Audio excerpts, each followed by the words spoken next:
welcome to the deep darkness of Endless Space 2. We're going to start a new game. Take it from the top. I'll go over everything going on in this game because there's quite a lot going on, but it's not too hard to understand. And while this game has several very cool alien races you can play as, I thought we'd start a little closer to home and play as the United Empire. Under the visionary leadership of Emperor Zelivus, we have become a proud and powerful nation. It is time to rise up, grasp our future, and seek our destiny among the stars. Imagine the future that we can build. We shall construct great fleets, send them out to make great discoveries, and through their conquests, secure our place in this rich galaxy.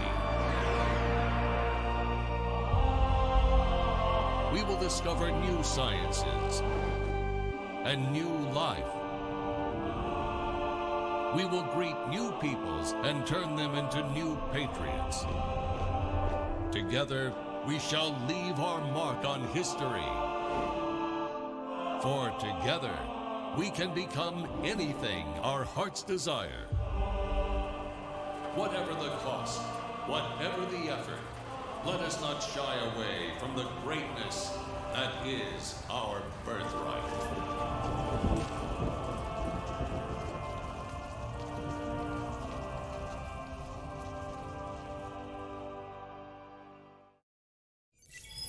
It is a time of great peace and prosperity for the Empire. Usurpers have been vanquished, disagreements resolved, wars ended. The Empire is truly united. Now is the time for your great nation to forge a path to the stars, to bring your great civilization to other worlds, to impress upon any other races you discover that your way is the best way. Yes, our way is the best way. Okay, so we're playing as the United Empire. We are Emperor Zelivus. Look at this guy in his completely awesome coat. I wish I had something like that. Alright. So, yes, United Empire. Let's see. Let me just get reacquainted with what we got. Okay, yeah, that's fine.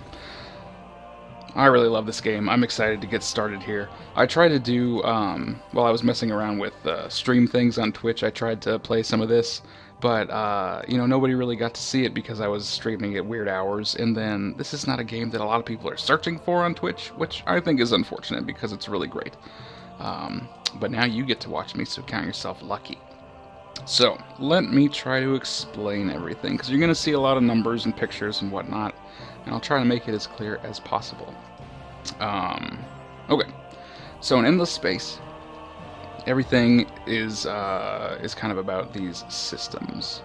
We're starting here on the Gaikon system, which is a solar system with several planets, and we are living on Rhea, which is our home planet. You can see all the information about it, what it's producing, things about the planet itself, how many people live here, and so on. And then there's other planets in the solar system, but we don't live there yet. You can see that Gaikon 1 is colonizable, so we could send people over there. These other two are inhospitable. One of them is an ice planet, the other one's a toxic planet, so we don't have the technology to live there yet. But we'll get into more of all this later. Looking over here on the left side, you'll get lots of information that we'll go over. Let's back out here. This top panel will be here pretty much all of the game. There's lots of different informational tabs. You can see how we're doing on Empire Dust, which kind of works as our money. Manpower, like you need to have enough manpower when you go to war to invade other planets or crew your ships and so on, so that keeps track of that. Influence I'll get to in a second. You can see your current research and then some resources. Going into the system, this is all system information. You can see what resources it is producing every turn. Kind of the next point where more people will live on this system, how happy they are, their political views, and if they have a hero governing, which we don't at this point. So really quick, let's go over the resources, because that'll be really important the whole game, and you'll want to know what we're looking at. So look right here. Zoom on in here. First, green is food. Planets generate food, of course. You got farms, whatever. And as systems produce food, once they've made enough, that fills up this section here, and another unit of population will move in. So you can see we've got 3 units of population living on Rhea, with room for 5 more. So once we've made enough food, we'll get a 4th person. And the more people you have living on a planet, the more you get out of it, right? Secondly, here is industry production, and this is used to build everything down here. You can see these are our options for what we can build on this system, and all of the industry goes into making whatever that is. So more industry, you'll build things faster. The yellow circle, as I mentioned before, is dust. It works kind of like money. In these endless games, dust is also kind of a mystical thing, where they're like, oh yeah, we can trade it and use it as money, but also it's got like these magical powers which may come into play later. Mostly you can just consider it to be, you know, how much gold we have. That's kind of what it looks like. The blue here is science. We'll be researching new technologies the whole game, and the more science you make, the faster that goes. Finally, this purple star is influence. As you can see, it increases the influence zones around the system, so kind of our borders as we get more and more influence. And then you spend influence to do diplomatic actions, to pass new laws, which we'll see. And then, since we're playing as the United Empire, they actually have some unique uses for influence. I don't know if you'll be able to see it at this point. Oh yeah, right here. So say we start building drone networks. At a certain point in the game, every species can start rushing production by paying lots of dust. They can be like, hey, instead of waiting 5 turns, I'm just going to pay lots of money and get it done immediately. United Empire can do that with dust, but they can also do it with their influence. If they have enough influence, they can just push a bunch of influence on, I guess, whoever is producing these things and say, get it done now, and then they get it done. So that's something unique to us, so we'll probably want to be generating a lot of influence as well. So that was a quick overview of the resources. Hope that made sense, and we'll talk about everything else as we go. So here's the galaxy we're dealing with. Not all of these dots are systems, it's just a visual thing, but we are here on Gaikon, and we have... Well, first of all, let's start making something so we can use that industry. We've got a couple of options. And generally the best one to start with is just drone networks. You can see its effects down there. It'll add to our food and our industry production. So that'll just kind of get us kick-started here. You can see the industry cost, and more importantly, how many turns it's going to take to finish. You don't generally, you know, we could start with Xeno-industrial infrastructure, but that's going to take 8 turns. As opposed to 5. So, you know, why not get something done sooner and start getting the benefits? So we're going to start with drone networks. That'll take a few turns to finish. And then the other thing we have around here is we start with a couple of ships. We start with a settler, which can colonize a new system for us, and then also a patrol, which just kind of looks around and has probes they can use to scan things. So let's first have the patrol head out here and see if they run into anything. Oh yeah, another system right there. The Quatus system.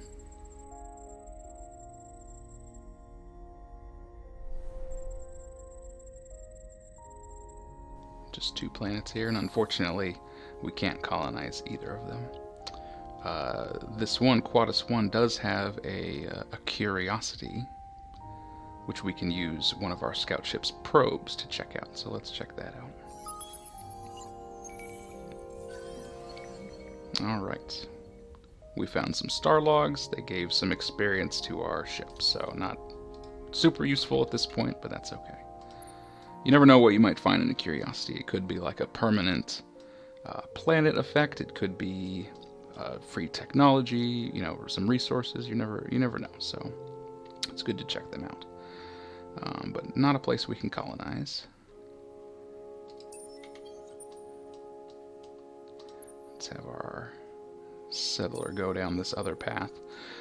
We don't have free movement in this space. You have to follow these star lanes that connect the systems, and we'll get a couple more options later as we go. But right now we have to stick to these lines. So we found a system that we can't live on, but we'll keep exploring and settle a new system when we can. Let's see, what else can we do? Let's take a look real quick at these panels up here, informational panels. I'm not going to go through everything on them, but I just want to let you know what's available. There's definitely a lot of information. This first one's Empire Summary. It just shows, here's the one system we have and the quick details about it. Details about the people we're playing, the United Empire. Right, this one's an important one. You can see that we can have 5 colonies right now, and if you go beyond that, we could actually have a 6th colony, but then people will start to get a little upset, thinking, hey, we are spread out too much, there's too many colonies. So right now we can just have 5 before anybody starts caring. Second panel here is the Senate. Lots of information here, talks about our government. Here's laws. We have one automatic law all the time, but then the other ones we can pass new laws, which we'll look at more later. The Senate breakdown. The United Empire loves industry, so we start out heavily with the Senate being industrialists and a little bit militarist. We also like war, of course. So we've got, being a federation, there's 2 political parties, which are these 2. Industrial and military. That's about it there. Economy screen. We can't do much here yet because we don't really have any resources and no trading companies. That kind of comes into play later. Research we can do right now. Here's the tech tree. It looks intimidating, but it's not too bad. Let me try to make it a little simpler. There's 4 different quadrants. The top one is all military stuff, so things like weapons, defenses, etc. The right side's economy and trade, so this is going to be a lot of resources and dust and things that'll make you lots of money for the most part. Bottom is science and exploration, so it'll be lots of traveling through space technologies, colonizing different types of planets, and some other things. Also, let's see, down here we've got some technologies that let us have more people live on a planet, different things like that. And then on the left, Empire Development. So this has some food production technologies. This is where you can get bigger and better ships. And then this kind of purple-pink section has a lot of diplomatic technologies and things for communicating with the other societies. So there are definitely a lot of options. But you can kind of just pick whatever you want that is available. And as you research things, this circle will get wider and wider, and you can go out farther and farther. Now I'm not going to pick one just at this moment, because if we try to end our turn without picking one, we're going to get some recommendations, which I'll show you, because that can be helpful when you're starting out. The next panel is military status. You can see our 2 fleets, which are just the 2 ships we have. You can also edit your ships. So like here's our settler. What we can do, I'm actually going to take off its guns because our colonization ship shouldn't really be fighting. Put on some more engines. I'll just leave those guns off. I'll make it a little cheaper to make. You can see other things about armies and whatnot. We'll get into that. Hero management. One cool thing that I like about these endless games, because I used to play a lot of Civilization and other strategy games like that, but I really like how these the endless games handle heroes. You're always finding or buying these heroic people who you can either set as like the governor of a system, or you can have them, be a fleet admiral or something, and they have all these skills that they apply and bonuses, and I really like their animated portraits. I just think they're really fun. So we start with Dmitry Lenko, an industrialist, and I'm actually going to put him, I'm going to assign him to our home system. so that any bonuses he starts developing will apply to our home. Let's see, there's a quest tab. We don't have any quests yet, but I think we'll get one soon. And then diplomatic status, but we haven't met anybody yet, so that doesn't do anything. Over here on the right side, you get alerts for different things that come up. So we had our exploration. We found Transvine, which is a luxury resource here. Those grape guys. It's just telling us we have a hero. Isn't that cool? I really like that. He's like, ah, yes, this nail I'm holding, I love it. And it's talking about other luxury resources. Where did we find those? Are they on Gaikon? No? Huh. It's like you found 2 luxury resources, but I don't know where they are. Anyway. Yes, so if you try to end your turn without picking a research, it'll say, hey, here's a research from each of the quadrants. Do any of these sound good to you? And, you know, sure. Let's just start with this one that has planetary landscaping. It has a couple of technologies related to food production, so we'll start with that one. And you can see how long it's going to take up here. Alright, sorry for the long turn 1 explanation. I wanted to try to get you up to speed.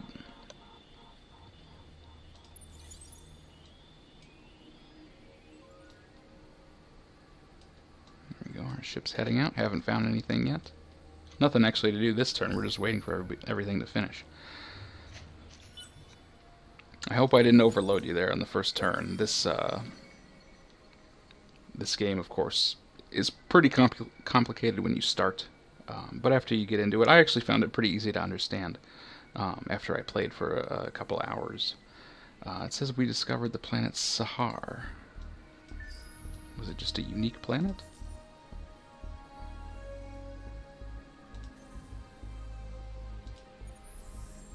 The Cancer system. Okay, it's a unique planet. So we'll see if it's got anything special. Ooh, a Terran. Perfect. That's perfect. Terran planet is exactly where we like to live. Not huge ice. I really like all the presentation details of this game. The intro video that tells you about the Empire you're playing. All of these little planet summaries, the hero portraits, they all really drew me into the game immediately, and kind of got me hooked on seeing more of it, and that made me stick with it and learn how everything works. Plus the music is beautiful. I just love this game. It really puts me in a mood, a space mood. Okay, so we did bring our colonization ship here, the Settler, and we can colonize Cancer 3. Now Sahar, that unique planet we found, we can't live here yet, but it has a lot of production, so it might be good to get there later on. But for now, let's go ahead and colonize Cancer 3. This will consume the settling ship, so that'll be gone, but we will eventually have a new colony here, which is good.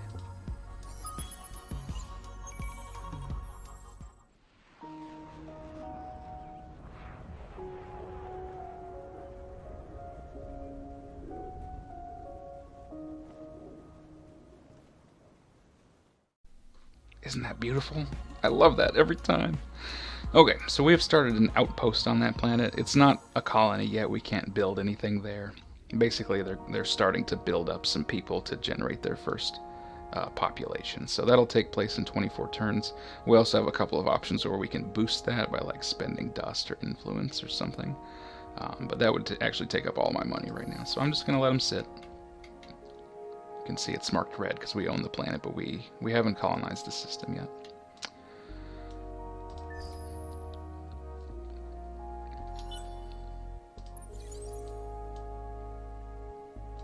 There we go. Did find another one. You can see right here, it's got 4 planets. One of them is filled in, which means we can colonize it. So let's actually take a look. A tiny forest planet. We could live there, and it's got Hyperium, which is a strategic resource. So that might be good. I'm actually going to have them stop there for a second, and then we'll want to build another colonization ship soon. I was thinking, I know I had a long explanation at the beginning of this at the first turn. But I was thinking we could do, you know, blocks of turns, because this is a turn-based game, and it only goes up to like a max of 300 turns, which hopefully we'll win before that. But thought we could do blocks of turns and just kind of see how things goes. Here's another cool thing about this game. We've gotten some quests. You do get quests. This is a Empire-specific one, but there's also other random ones that can pop up. I don't think I need to read this whole thing. They've got some good storytelling here about what's going on, but basically, I think one of our ships got shot, like, by a mystery opponent. We don't know who was shooting us, and so we need to choose a way to deal with them, the rebels, whoever they are. So we have a couple of options. We can intimidate them by getting lots of manpower in our empire, and the reward will be this damage boost on ships. That's good. We can bribe them by saving up a bunch of money, and we will get a free outpost. I guess we'll save up lots of money and be like, hey, why don't you just join our empire, because we're rich.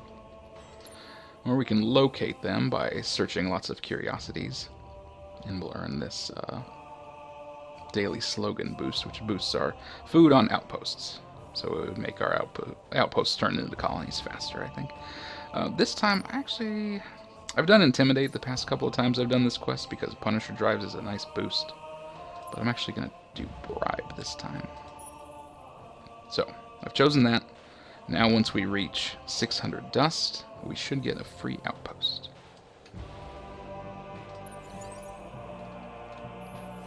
Our scout arrives here. We can't colonize, obviously, but we can search these curiosities.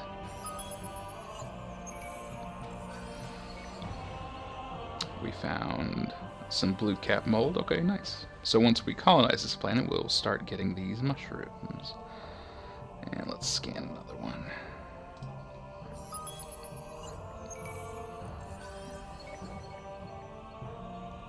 We found dust ruins, which is a beneficial anomaly, gives some bonuses to that planet. But we found a new technology, impervious gear. That was a good find. All right. Let's continue exploring here. Alright, you can see here that our drone networks is one turn away from finishing, so we'll end, and that will be finished. There we go. Drone network's finished, so now we're getting the boosts from that. Here, the food and industry bonus. So now let's pick something else to build. You can see now the cerebral reality, which I think is what we're going to do next, is only going to take 3 turns, whereas previously it was going to take 5 turns, and that's because we're getting extra industry from the drone network, so now building this is faster. So let's do that. And then after that we have 2 options at the moment, and I think we're going to do... The infinite supermarkets makes people happier. They're content right now, they're okay. Xeno-industrial infrastructure will give us more industry, for every planet we control here, more for it being fertile, more for it being temperate, and this Rhea is actually temperate and fertile, so this will actually give us a pretty good industrial boost. So I think that's a good idea.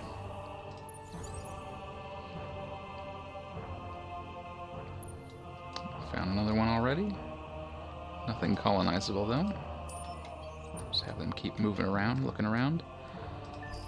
I want to find some good planets before somebody else does.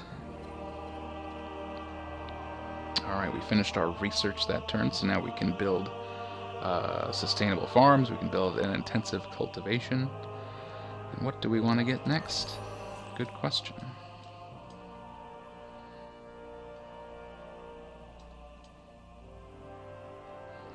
I'm actually going to try and be a little proactive. We're going to get efficient shielding, because this technology unlocks 2 more larger military type ships. Kind of an offensive one and kind of a defensive one. And I'm doing that because space pirates are going to show up in the near future, and so we should be ready to fight them, I think.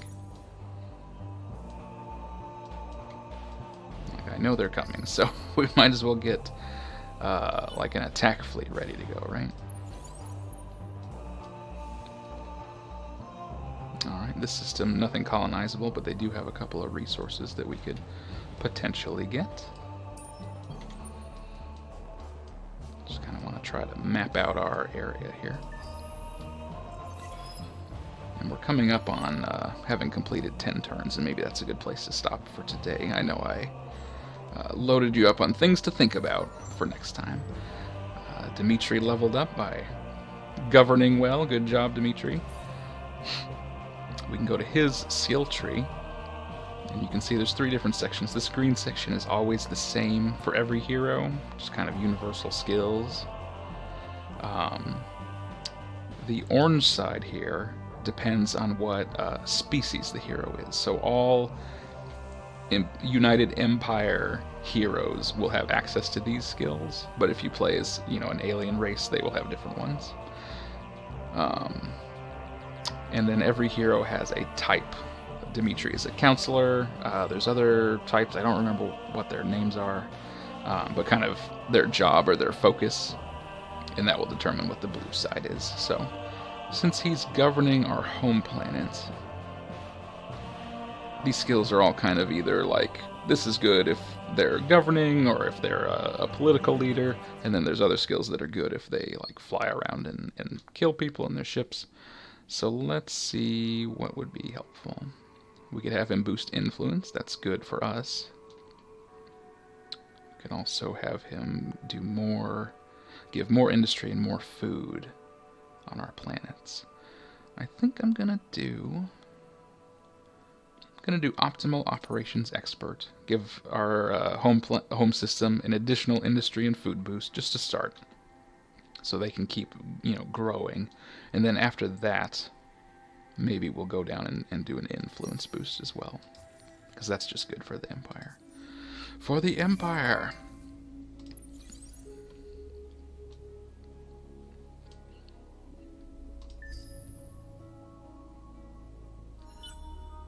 Alright, a couple of quiet turns. We reached Phaeton, and it's actually a dead end for now, so we can go back. Go back down this way, I guess. Alright, and this is turn 10, so let's finish this up and then we'll take a break for now. I hope you're enjoying the game so far. I know it's mostly just been me rambling about statistics. I don't know if that's your thing, but sometimes it definitely is my thing. Yeah, everything's just kind of in progress at this point. Oh, now we can access the quests tab, so you can get several different quests. You can pin one to the main screen so you can keep track of it, but you can kind of see, what all you're working on and what your rewards will be, and so on. So that's active now, and then let's take a quick look at the laws before we end today.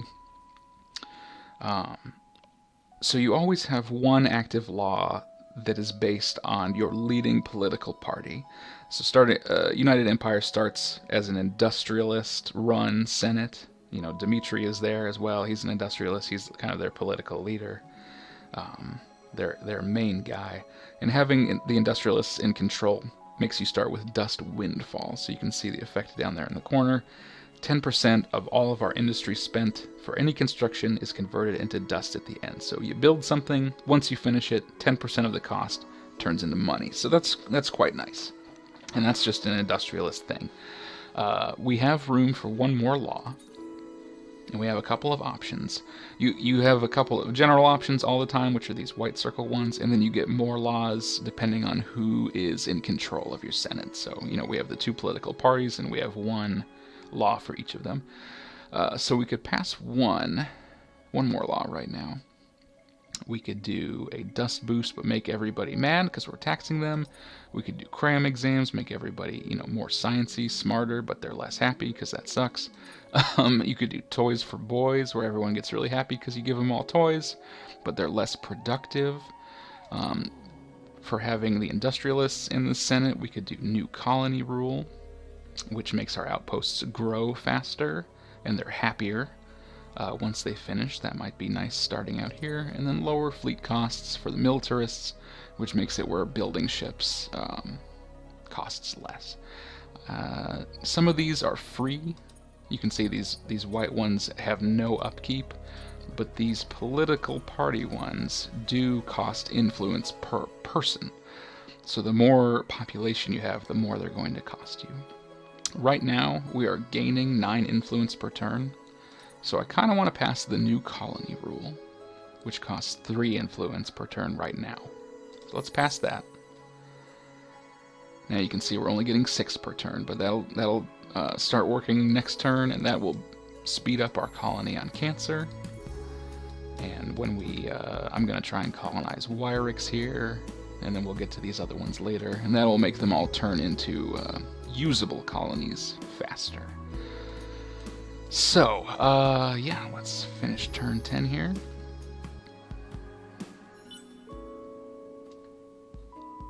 Alright. I think that's a good place to stop for now. If you watched the whole thing, thank you very much for sticking around. I know I rambled on quite a bit, but I can't help getting just very, very excited about this game. It's just, I think it's very fun. It's relaxing. I love the music. I love just having so many different things you can do and just, you know, choosing some things and just going with it and seeing how it goes. The galaxy seems pretty lonely now, but there are 3 other empires out there.